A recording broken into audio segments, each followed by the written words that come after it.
Sa gitna ng pagdiriwang ng Pasko, kahapon may naganap na pananaksak at aksidente sa kalsada sa Legazpi City, Albay. Labis na kalasingan umano ugat ng dalawang insidente. Sa kabila nito, ayon sa pulisya, payapa naman sa pangkalahatan ang pagdiriwang ng Pasko sa bansa. Makibalita tayo kay Roland Umangay ng GMA Dagupan. Hirap si Mang Abraham Lopez sa paglalakad dahil sa kanyang kapansanan.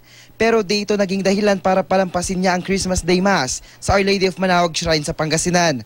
Naging panata na raw niya ang pagsisimba rito tuwing Pasko. Nagpapasalamat po ako sa inyo ng maraming salamat po at maski paano binigyan din po ako ng asawa at anak at higit sa lahat binigyan mo ako ng lakas ng aking katawan araw-araw. Isa lang siya sa mga debotong dumagsa sa simbahan sa araw ng kapanganakan ni Jesus. May ilan pang nagpabasbas na mga ipanreregalo. Inilaan din ang araw ng Pasko para sa pagbibinyag ng libre sa mga batang edad 7 buwan pababa. Hindi rin nawala ang pagsisimba sa pagdiriwang ng Pasko sa Naga City. Matapos makinig sa misa, nagkanya-kanya ng gimmick ang mga Nagenyo para maging memorable ang selebrasyon.